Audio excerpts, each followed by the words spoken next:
S'abonnez-vous.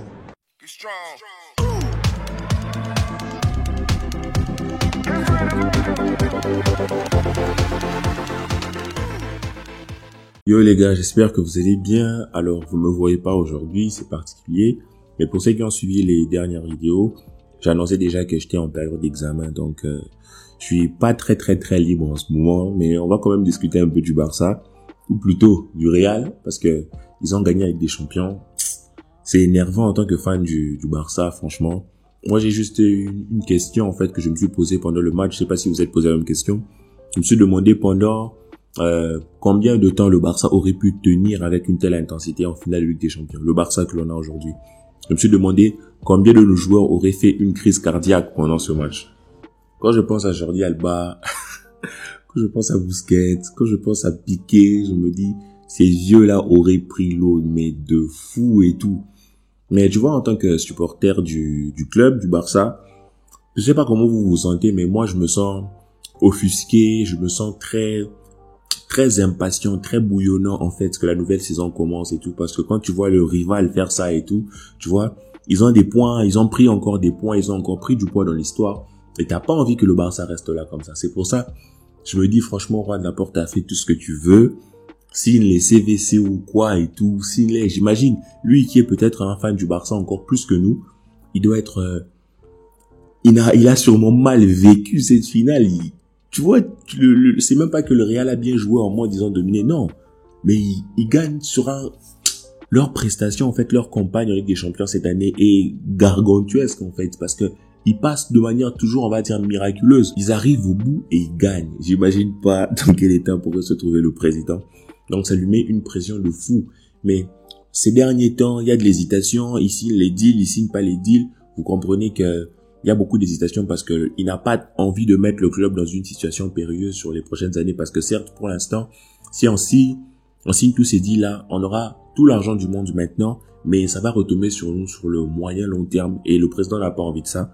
Donc, on cherche à trouver le meilleur compromis.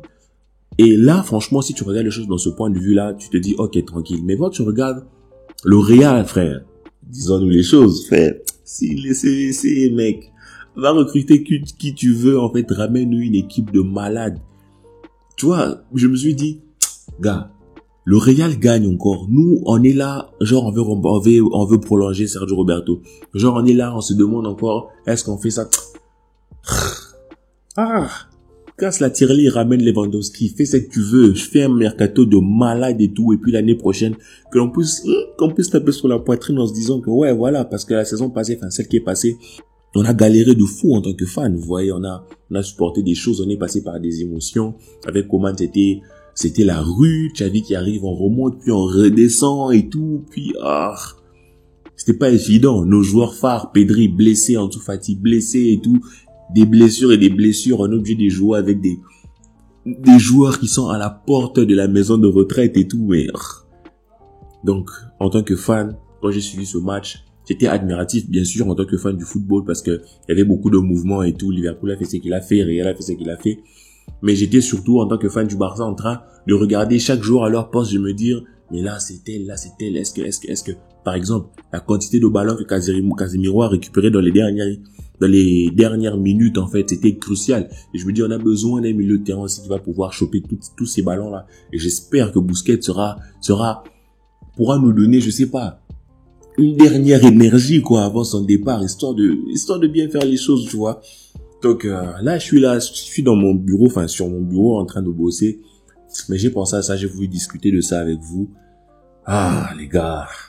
Franchement, je suis impatient que la nouvelle saison commence, mais je suis surtout impatient que l'on arrive à finaliser tous les deals, que l'on arrive à faire un mercato quand même conséquent. Parce que tu sais, normalement, on pourrait se dire que dans la logique, vaut mieux ne pas mettre le club en difficulté et tout. Et puis on fait un mercato, on va dire réfléchi, on va dire un mercato tranquille. Et quand tu vois ce que le Real fait, j'imagine que t'es président du Barça, tu te dis, t'as envie, tu vois, d'aller, pardon pour les oreilles, mais t'as envie d'aller taper fort et tout pour aller chercher à faire un gros mercato, améliorer ton équipe et tout, et puis virer les joueurs qui sont compliqués. Parce que là, je vois dans la presse que non, Askip l'anglais ne voudrait pas partir, Braithwaite voudrait continuer, Pjanic qui veut revenir. Frère, arrêtez de nous déranger, on est dans un autre mood là, on est en colère, on a envie de passer un autre cap. Toi, tu me parles de Pjanic, tu me parles de Braithwaite, frère. Ouais, ça dégage, donc je suis tendu en ce moment. Mais bon, j'espère que vous de votre côté ça va tranquille. C'était un petit moment où on se retrouve, on discute un peu. Je vous invite à vous abonner, à liker si ce n'est pas encore fait, à grandir la communauté. On se reverra peut-être dans, je sais pas, dans 2 semaines, dans 3 semaines. Mais on se reverra bientôt. J'espère que ce petit format vous plaît, histoire de vous garder un peu chaud sur la chaîne, quoi, en attendant que je revienne. Prenez soin de vous les amis, on se revoit un peu plus tard. Et ciao!